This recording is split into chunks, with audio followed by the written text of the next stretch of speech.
So, hi, on the Grown Podcast. I'm Shane, I'm Glory. and we're here with. I'm Jan from the band Chaosbay. There were some questions to say about the new album, Are You Afraid? So, congrats on that. By the way, how do you feel about the response to the album so far?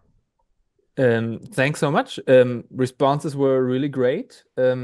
We had for the first time ever, we had a tour right after the release of the album, or right while the release. So that was pretty amazing. So we had the chance to see the first reactions on stage, how the people reacted to the songs, how they feel the songs, and it was all really great.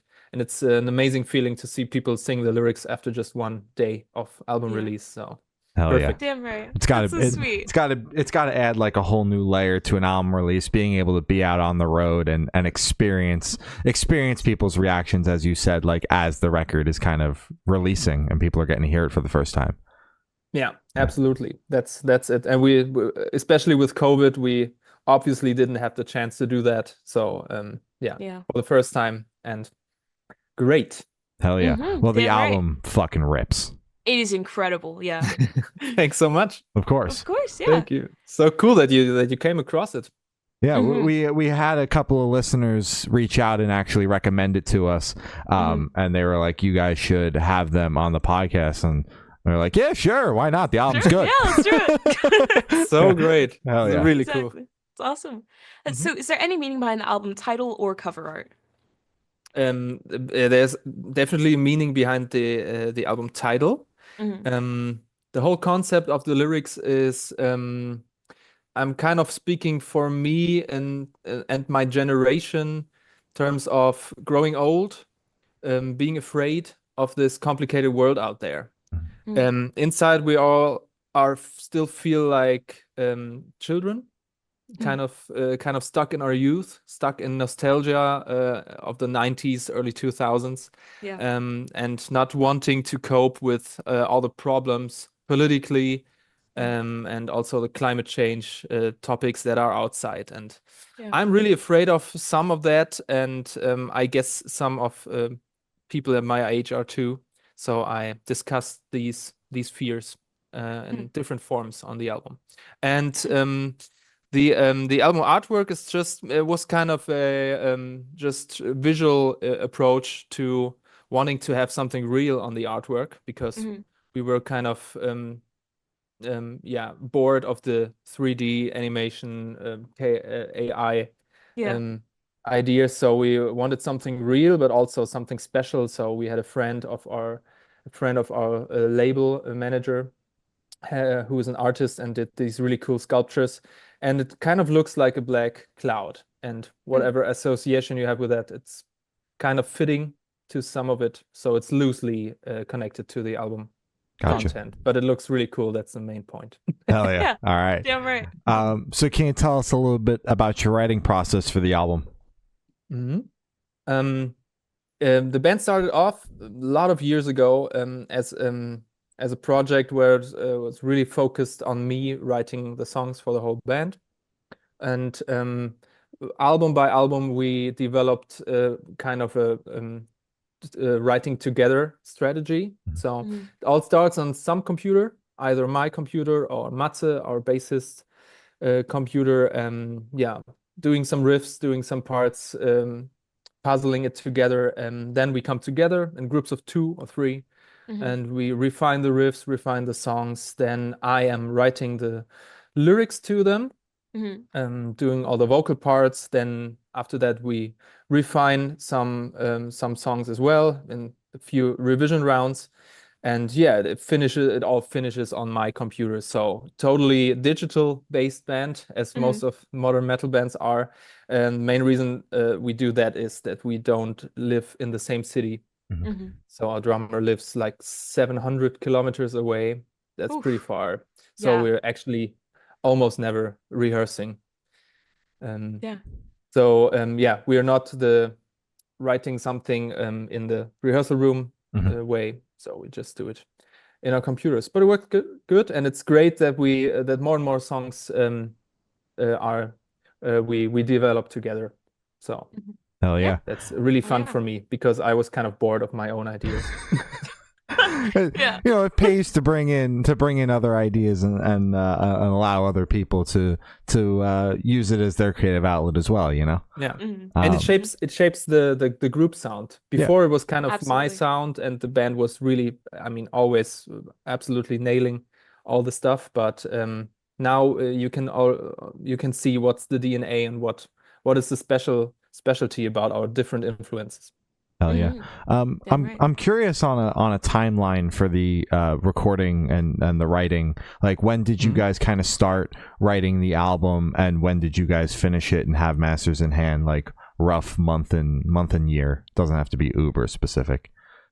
Okay, cool. That's but it's a cool kind of specific question. Thank you. Thanks for that. I started March 23. Okay. Mhm. With the first ideas. Matze and Alex, the guitar and bass player, started having some ideas parallelly. Over the summer 23, we collected them and we finished the selection of demos in October. And I know that because we had to decide on the lead singles of the album, which were 4 singles, because we had a date where we filmed we shot 4 music videos in 1 week with a friend of ours in Barcelona. Damn. So we had to book the flights, we had to make sure the songs are there, the structure of the song is there. Mhm. Obviously, we didn't have to have the recordings finished, but yeah, we should roughly play what was in the song Yeah. in the Yeah. video. Yeah. So Yeah. that was important. So yeah, the whole selection of the songs was there in fall 23. Production from January to March, I'd say, and mixing, mastering March and April. And yeah, that's always, I mean, you always work until the deadlines. With every new record, I think, let's do it in time this time. Let's do it earlier this time so we have some left. But no, No. everything turns out to be at the latest point. So, but it's Yeah. okay. It's part of the game. Mhm. I learned that, and that's okay now for me. So yeah, Yeah. it was good. They were finished when we placed the order for the vinyls, because you really have to be early for that. Yeah. So that's the main reason.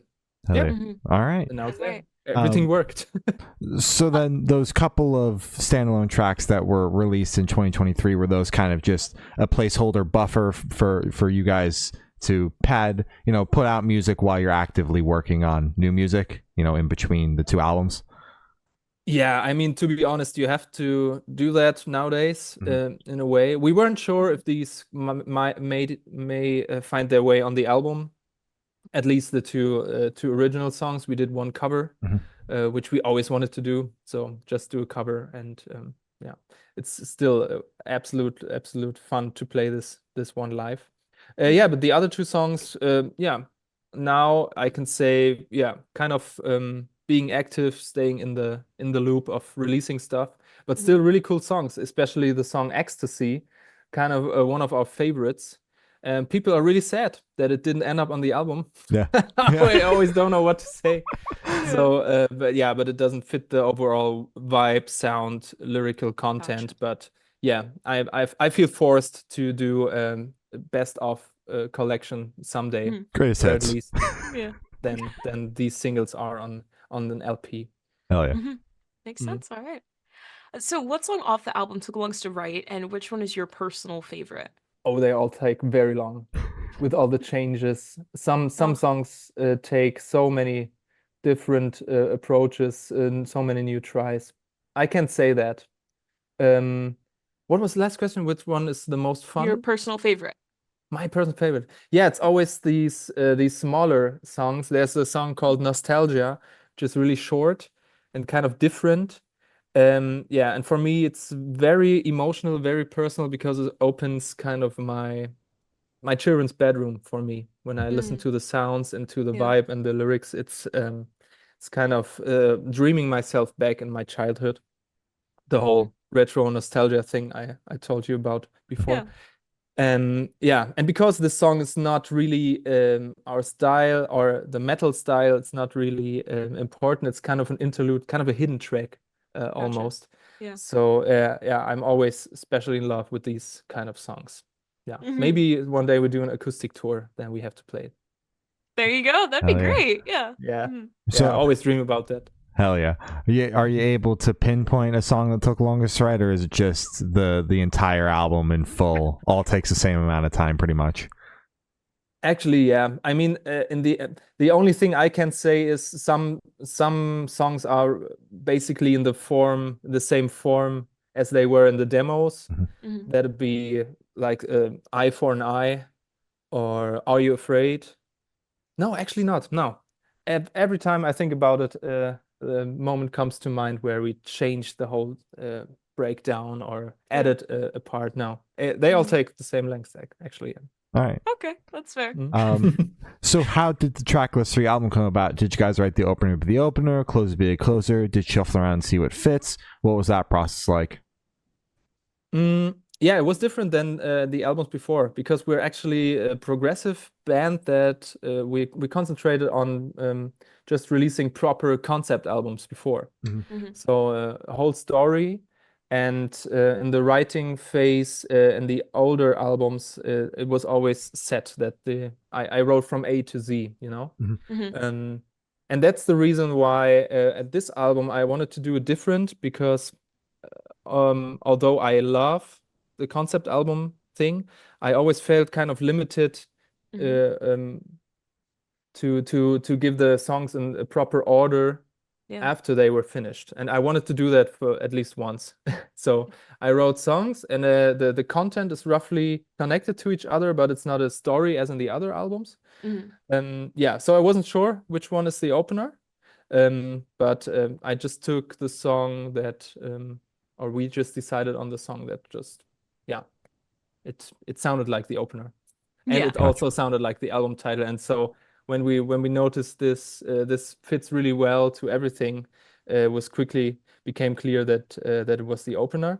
Mhm. But the closing track, yeah, we wrote that as a closing track because we couldn't resist doing some musically motives here and there, lyrically motives that reappear later on the album. So I love these closing tracks that are kind of a yeah, grand finale of all the important motives of the whole album. And the last track on this album also does that, and it's really fun to play live because people don't really know it when they heard the album once or twice, but Mhm.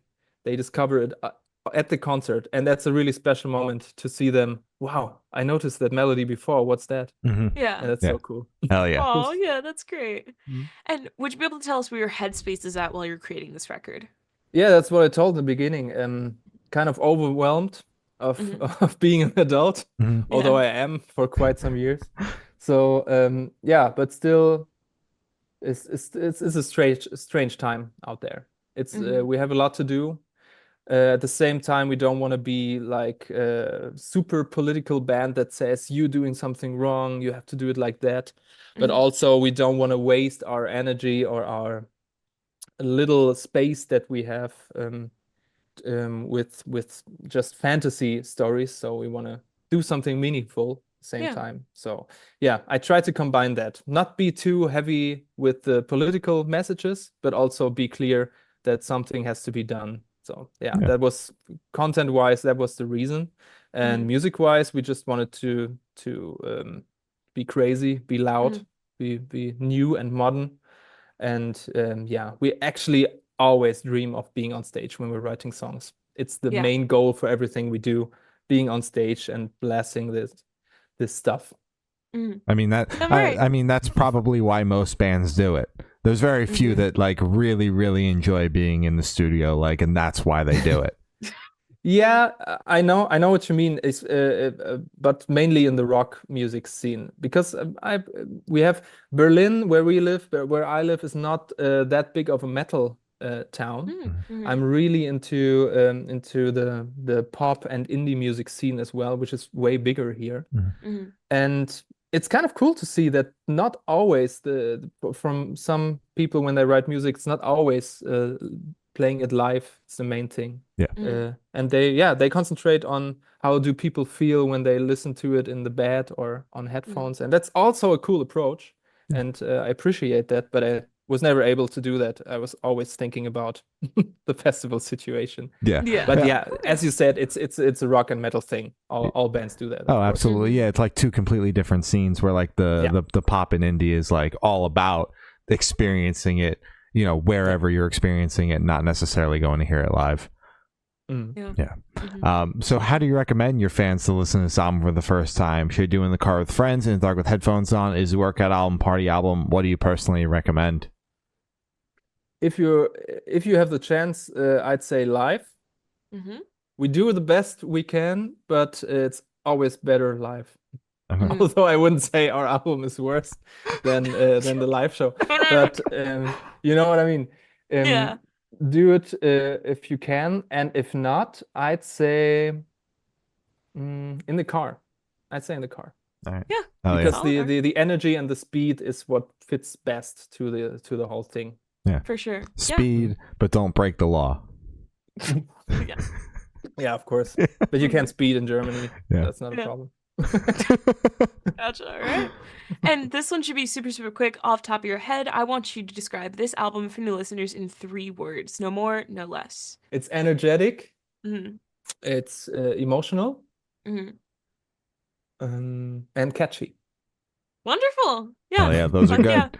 yeah. And in that same train of thought, is there a certain feeling or emotion you want listeners to have while going through the album? I actually always want people to feel happy when they listen to our music, because all the negative stuff that we address in our lyrics is the solution to all of that is mostly the positive energy in our music. And I mean, sometimes it's negative or it's dark music, sometimes it's heavy music, but it's always happy feelings that we have when we play the music. And Yeah. actually that's actually the way to cope with all of that. That's the reason why we do it like that. Is all the positive energy, especially in the concert room, that you have to bring out there and make the world a little bit of a better place with this positive energy that we hopefully can achieve with that. So I'd say happy would be. Yeah. Oh, yeah. Love it. Wonderful. Wonderful. And are you able to touch on any particularly challenging or standout moments during the creation of the album, positive or negative? Challenging. I mean, it's always time is always a really hard factor in the level that we are right now. It's kind of an in-between level. And yeah, I don't expect it to end anytime soon, because I spoke with bands that are way bigger than us and they also feel like they're in the in-between level.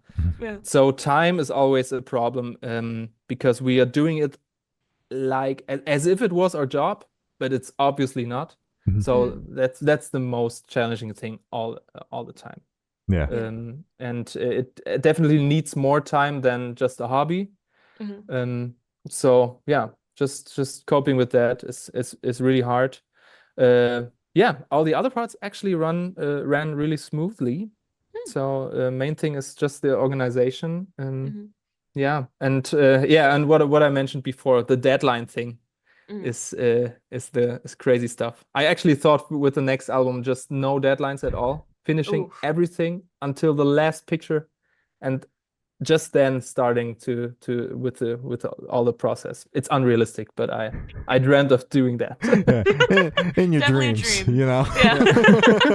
For sure. So for this question, I want you to picture you're on tour, you're at a gas station for a rest stop. What is your snack of choice? Oh, snack of choice. Mine is chocolate milk. Hell It's yeah. a tradition. Chocolate milk, hell yeah. Yeah, I don't know Yeah. why, but it's too unhealthy for me to drink it every day at home. So I have this tradition that I allow myself to drink it on tour, and I love it. Wonderful. All right. And on the topic of food, if the band was a dish, what dish would the band be and why? Wow. Definitely some kind of burger, Okay. because that's the tradition as well. And yeah, it's kind of meaty, but it doesn't have to be necessarily meat. You know what I mean? Yeah. Yeah. But it's Yeah, yeah, perfect, it's a good mixture of junk food and yeah, some healthy stuff as well. Yeah. It balances it Sorry, out with not really creative. a little bit of lettuce balances out the green stuff. It's good for you. Exactly. Yeah. Absolutely. Yeah. Yeah. Mhm. And for the last couple questions, going to shift completely away from music and go straight to death row. Boom. So if you're on death row, what would your last meal be with a drink? What's that called in English? It's these round big potato things that we have in Mhm. Germany. It's kind of boiled mashed potatoes with red cabbage Oh, okay. and duck. It's actually the thing that we eat on Christmas. So, of course. Oh, yeah. That's Oh, yeah. wonderful. All Yeah. right. And a drink with that? A drink with that. Chocolate milk. Oh. Ugh. That's Ew. nasty. That's disgusting. Oh. Yeah, I'm sorry, but yeah, it works. It works. It has Try to it. happen. I'll- Yeah. Oh. I'll take your word for it. I'll let you try it over there. Exactly. Yeah. Yeah. And if you could live in one fictional world for a week, where would you live? The 80s. No, that's not fictional. That happened. Yeah. You could So, pick, no, like yeah. a movie that's set in the 80s. I don't That's know. Exactly, good. yeah. That's good. That's good. I'd say the Scrubs. You know, the TV series Scrubs. Oh, Scrubs. Uh-huh. Mm-hmm. It's my totally comfort going to sleep Yeah. TV show. So I'd love to live there one day. All right. Good pick, yeah. And I've thought of asking the last question. Every single person that we've spoken to have said that it is the most important question. What's your favorite color? Red. Nice. Specific shade of red? Yeah, the darker ones. That's Ooh, good. Yeah. Solid. Yeah, it's my guitar. It's my all-time dream guitar, and last year I had the chance to buy it. Fuck yeah. And yeah, I play it on stage. I'm always a little bit sad every time I get a scratch in it because it's really expensive. But at the same time, doesn't matter. Would hate to have it just at home. So yeah, Exactly. the dark red guitar inspired by Linkin Park. Hell yeah. That's the Fuck thing. yeah. All right. So as I said, that's all the questions we have today. Is there anything that you would like to plug? Yeah, actually, I always end with saying be nice to each other. Of course, support your local music scene, support your favorite bands, and just be nice to each other and just work a little bit more together than against each other. And yeah, let the positive energy be out there. Oh yeah. Right. All right. Well, thank you, Snas. Been Jan from Chaosbay, and we have been the Good Noise Podcast.